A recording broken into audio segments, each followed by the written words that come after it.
Yes.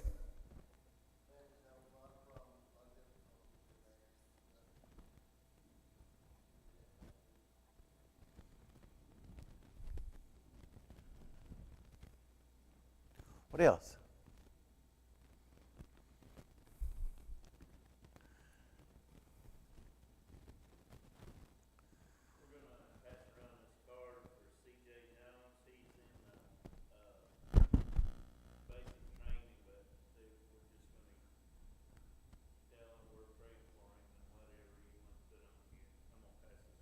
Thanks, Jerry.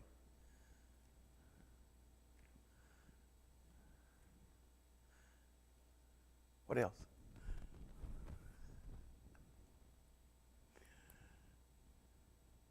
Mike, will you pray for us?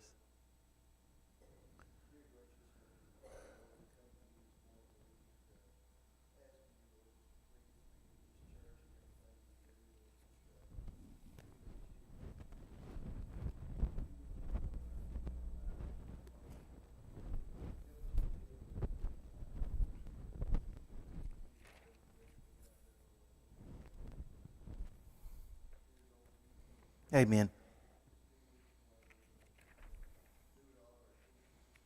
Amen.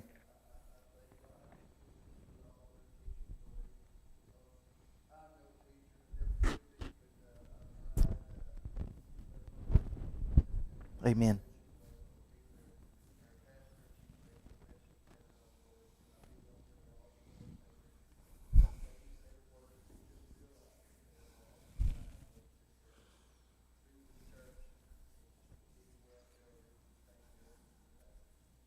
Amen.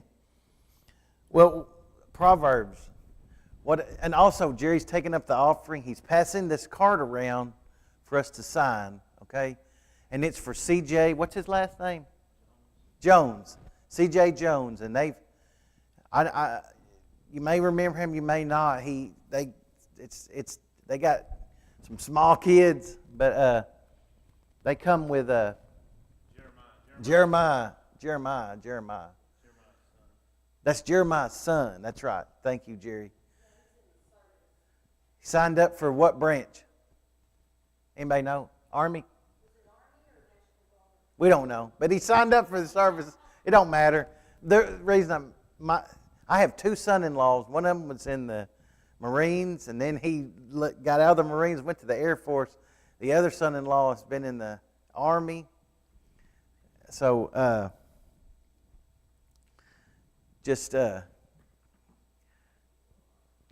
I appreciate him doing that. Proverbs, what a great study, right? And I feel like we've only scratched the surface. But, so once again, I can see how you could read through Proverbs every month. It's so much there. But one thing that I've realized through this is that I need wisdom, right? And I need to learn wisdom. I need to apply wisdom to my life. Because wisdom is skillful living. It's learning how to live by aligning God's principles and truths to our natural and spiritual lives. For example, we talked about the importance of thinking before we speak. So important, right? Our speech has consequences. And most of all, we can speak life into someone else. We can speak life. We also talked about the advantage of being prudent. We don't use that word, but that means thinking ahead. The advantage of thinking ahead and trying to anticipate things. Mike was in maintenance. And my brother is in maintenance also. My brother worked at Kimberly-Clark for many, many years. And then he worked at the coffee plant, and then now he's working somewhere else. But he was in maintenance. And my brother told me, when you're in maintenance, part of your job is to anticipate something that might break.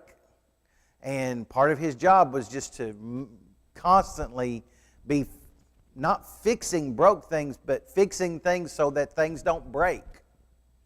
And that way, because if something breaks, he said money, That's money that they're losing.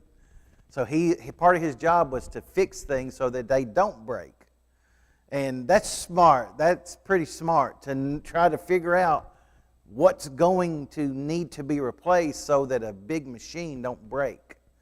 But when we look at our lives, that's what we need in our lives, right? We need to anticipate what is coming. That helps keep us out of trouble, right? When we learn to anticipate what's coming, that helps us stay out of trouble. And then we really notice what's valuable in life. We notice what's really valuable in life. Like friendships, for example. Friendships, we talked about being one of the most valuable things that we have. Our good name is so valuable, right? And of course, the value of the fear of God or the reverence of God, okay? So that's just a little taste of what Proverbs has been, and this is my favorite proverb right here. Proverbs chapter 31 for today. And I actually made something for you. Since Jerry's busy, I'm going to pass it out. And this is Proverbs 31. Now, I took the liberty of shortening it a little bit so that it would fit on one page. So you're just going to have to bear with me. But this was a present that I gave to my daughters. And because I read Proverbs 31 to all my kids and my grandkids, because I had a bunch of girls. But Proverbs 31, I read to them when they were young, okay? And it's just a little gift for you. Yeah, she's got it. She's got it.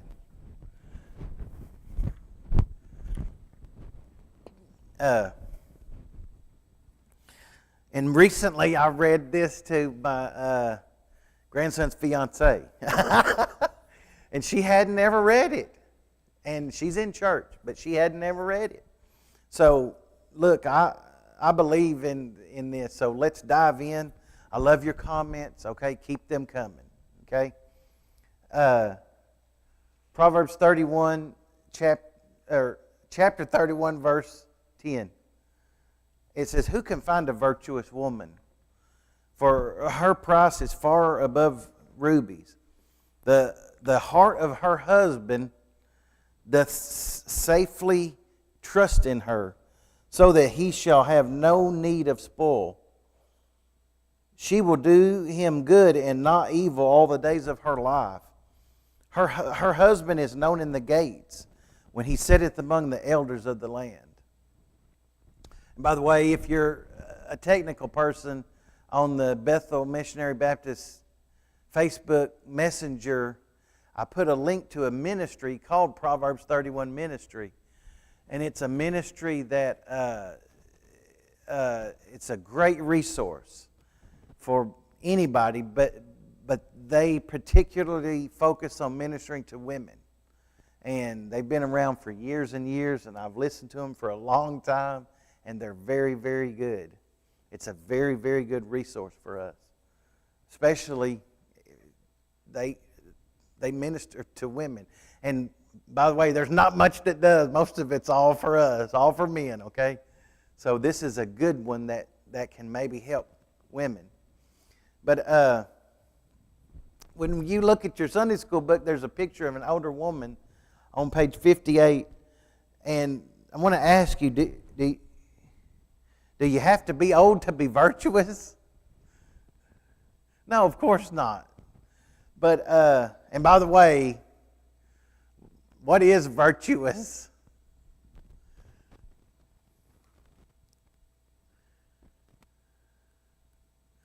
We don't use that word very often. And I was kind of surprised the way the author defined it. He said it means strong. Virtuous means strong. Now, when I think of virtue, I think of some good characteristics. You think about a knight in shining armor. They have virtue. They have good characteristics. They're noble. When you think about a virtuous woman, she's got good characteristics. She's noble. But he's saying, thanks, Jerry. He's saying that means strong. I got some more of these if you want to give them away.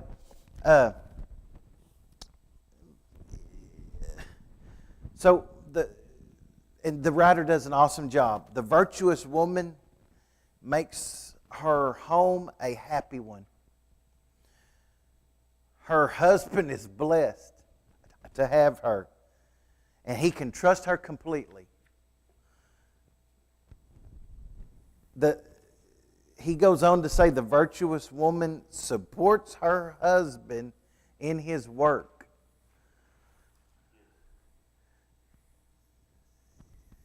That her husband is known in the gates and sits among the elders implies that he's a leader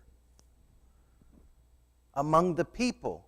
So that back in these days, that's where the town business was conducted, at the gates.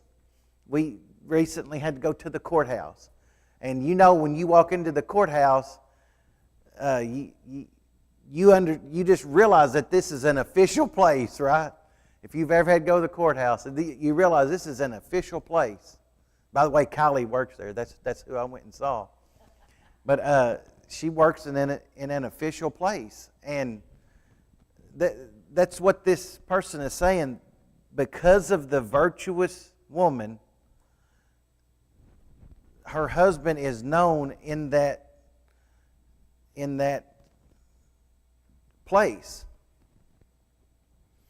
And her work complements her husband's work. So, here's what I would say. I'm a better man.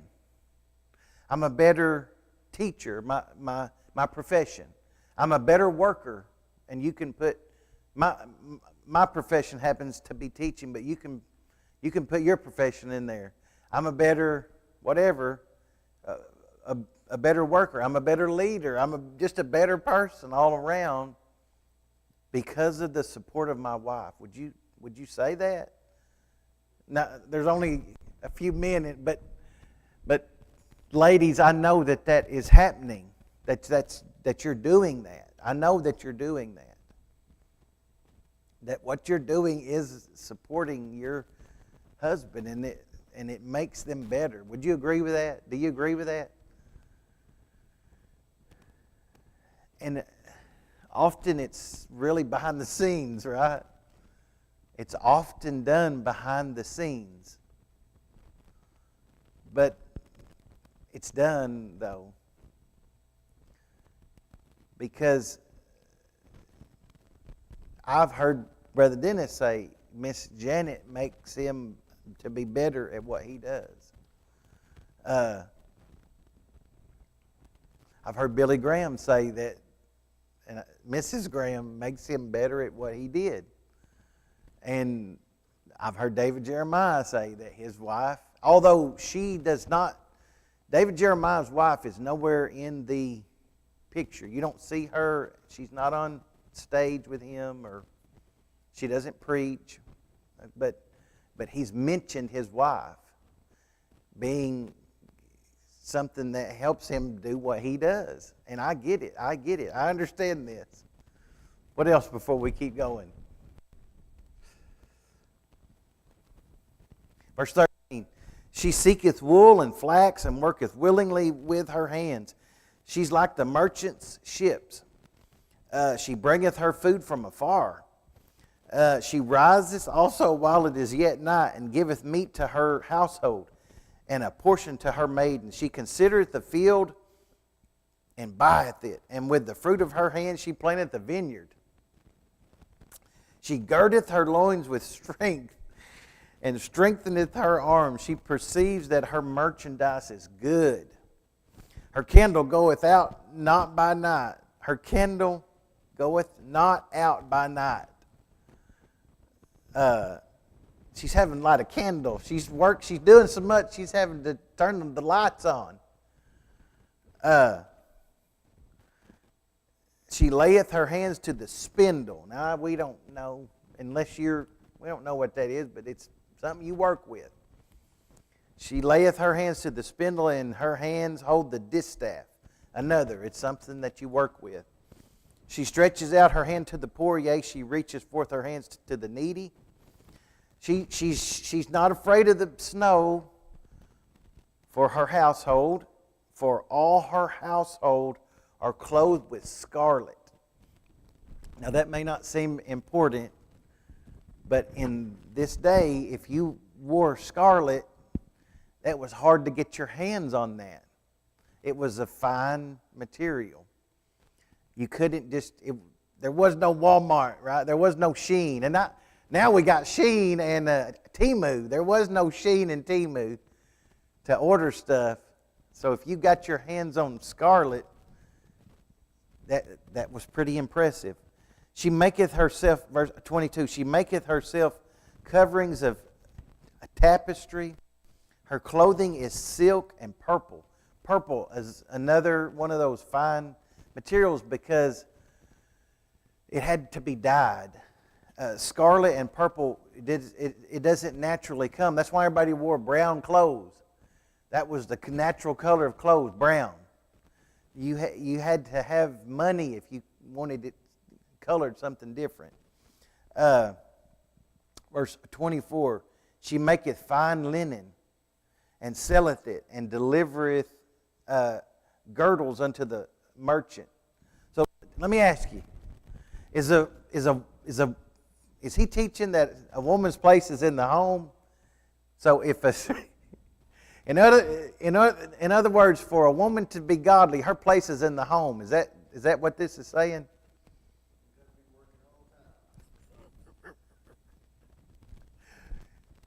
Right? Is he right?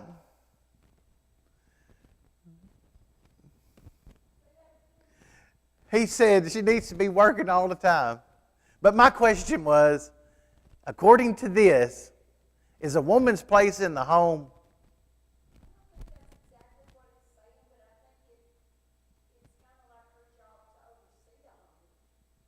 Now, Nilta's shaking her head. She may not agree with everything that...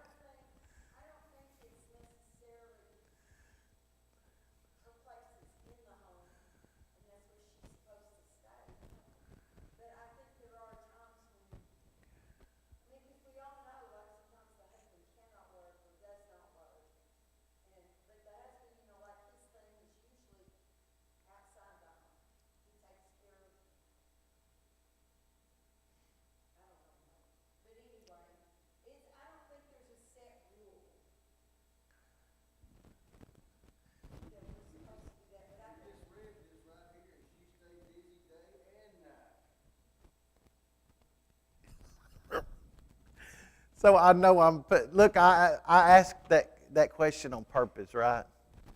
So let me ask a different question. Is it wrong for a woman to have a job? Of course not, okay? Is it wrong for a woman not to have a job? Of course not. Because so it's not wrong if a woman has a job. It's not wrong if a woman doesn't have a job. Because she's got a job. Because she's got a job. When she wakes up, she's on the clock, right? Maybe before that, right? She's dreaming about what I got to do.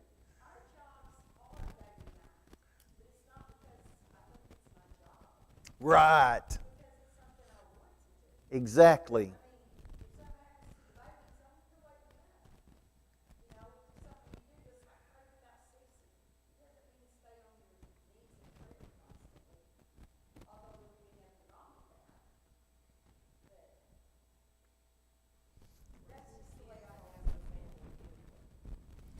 Say that one more time. She said raising kids and having a family is a lot of work. Would you agree with that? You don't clock out. And it's done out of love, she said. this writer says a virtuous woman's busy day and night, just like Mike said. He says she hits the ground running. She's not afraid to get her hands dirty. She's intelligent and industrious. But here's the statement that I want us to lean on.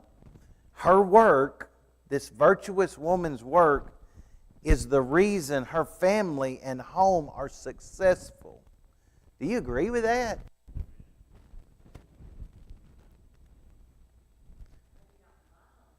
No, I agree with it. You, Putting her husband first.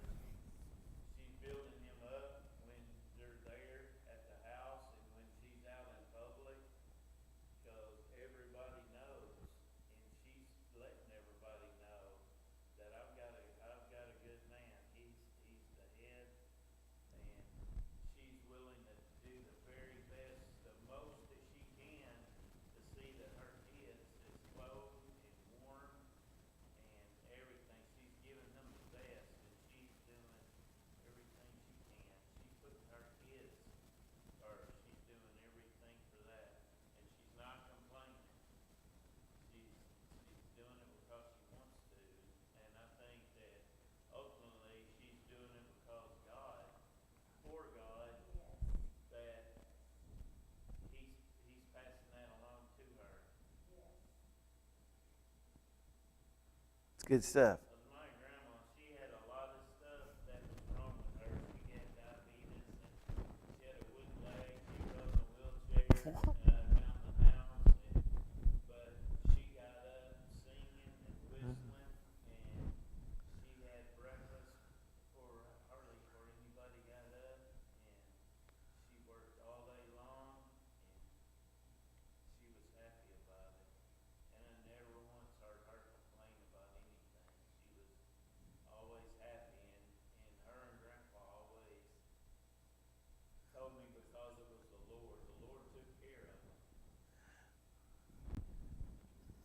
I love it. We mentioned clothes, and I'm going to admit, from my experience, women are better at finding deals on clothes. I mean, I just believe that. Women are better at finding deals on clothes. Probably nobody's making clothes like this talks about, because I don't think that the Lord is teaching us that we need to stop buying clothes. It probably costs more to make your clothes. So, but I think that women Angie is better at finding deals on clothes than I am. Okay? I just go to Walmart. I just go to that one place. Angie's much, much better at finding clothes, and she's got, and she don't like for me to talk about it, but she understands when to buy them, and they're cheaper than what they normally are.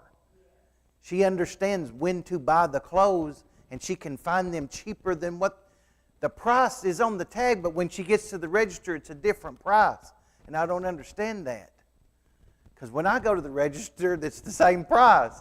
But when she goes to the register, it's a different price. It's cheaper. She just understands how to do that. And that's what we're talking about. That's a little bit about what we're talking about, right? And I think God is giving them that, right? God gives them that ability. And I love what this writer says. This virtuous woman is no kitchen and laundry maid. Let me say that. We're not talking about a virtuous woman is a servant. She is a servant, but she's not a slave to her husband. That's not what we're talking about. He says she's not a kitchen or a laundry maid. In fact, he says she's a businesswoman. She's investing money in land. That's what these verses are talking about. She's investing money. And that's almost revolutionary when this was written, because remember, women didn't really have rights to things. Think about what's being said here. That's why they had that law. If you were married and your husband died and you didn't have any kids, his brother was, by law, had to marry you because you didn't have any kids. And those kids are the continuation of the family line and somebody to take care of that woman. But now he's writing that this woman is investing money in buying land. She's making investments. She's working.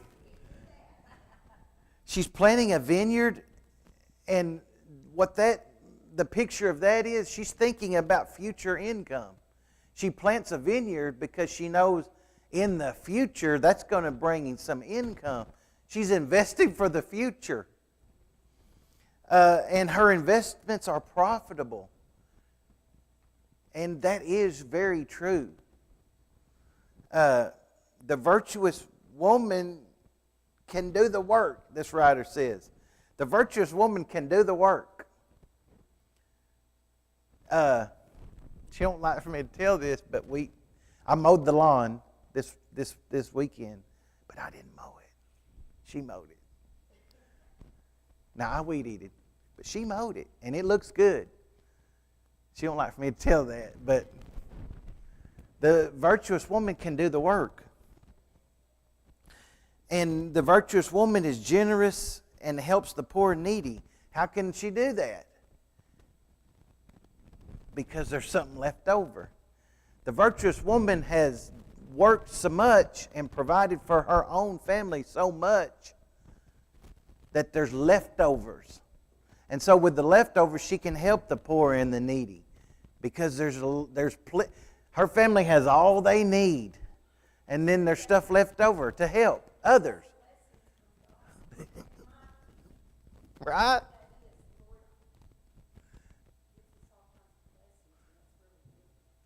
But wouldn't... Not, yes, and... No, you're right. Let me mention this, since we're talking about it. This writer at the end says that he preached this on Mother's Day, and this young mother asked to go into his office, and she said, I can't live up to this. This is impossible. I can't do this. I'm never going to be what you just said. I'm not doing this, and I can't. And he said, that's good that you feel that way. It's good that you understand that you can't do this. And I know that sounds hard for us, but this writer says the inability, understanding that you have an inability to live up to this is good. Because as much as you feel that you can't do this, that means that you're going to lean on God. And that you're going to understand that I can't do this. I can't work day and night and provide all this stuff and think about the future and take care of this man. But God can. And so I'm going to have to lean on Him. And it's very much the same thing that men have to do. Men understand that they can't lead. I don't have the ability to lead. I can't do that. I can't be the spiritual leader of my whole family and be the person responsible. But God can, and so I have to lean on Him.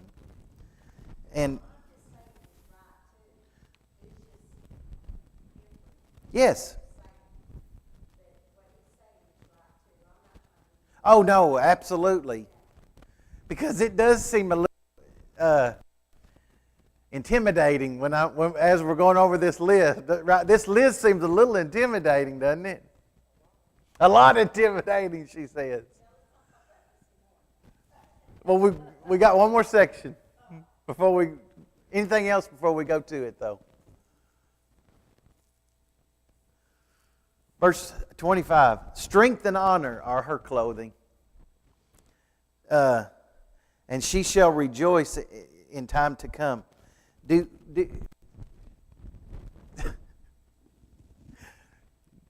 Do women have to think about their clothing? Much time is spent thinking about their clothing, and I'm not knocking that. Okay, women, that's just something women have to do. Most teachers are women, and so much communication is emailed to me about my clothing. Okay, we talk about clothing all the time because women have to think about clothing a lot more than men. I wear the same clothes every day. Okay. Men, let me tell you a secret. Men wear the same clothes. If we could get the same pants, we want the same, or I do. I want the same pants so I can wear the same thing every day. I want the same shirt so I can wear the same thing every day. They're just different colors. I wear the same clothes every day. Okay? I wore this same outfit one day this week. Okay? Men don't think about their clothes like women do. But he is saying the virtuous woman, strength and honor are her clothing. No matter what she's putting on, what's really noticed about her is her strength and her honor. She openeth her mouth with wisdom, and her tongue is the law of kindness. She looketh well to the ways of her household. That's what we've been talking about, right? And eateth not the bread of idleness.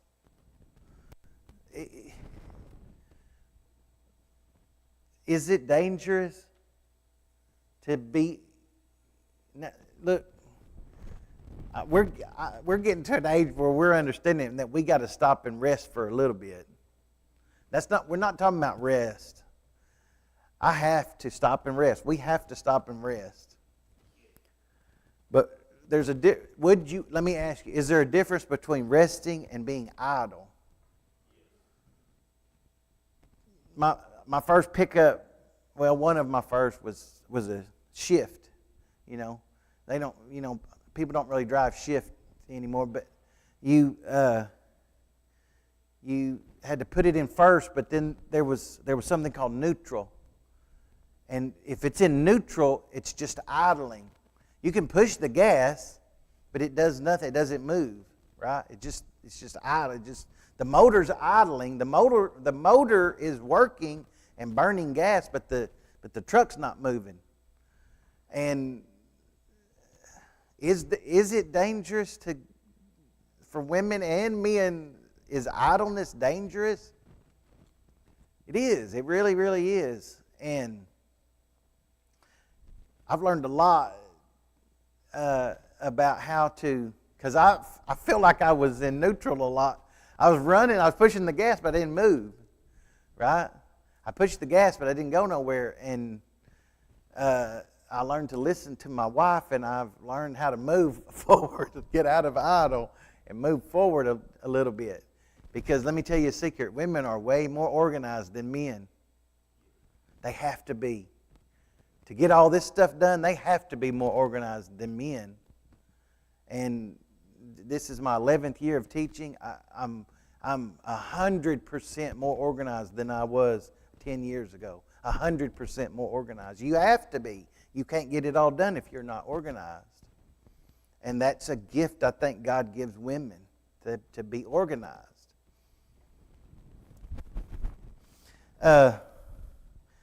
She eateth not the bread of idleness. Verse 28, her children rise up and call her blessed. Her husband also, and he praiseth her.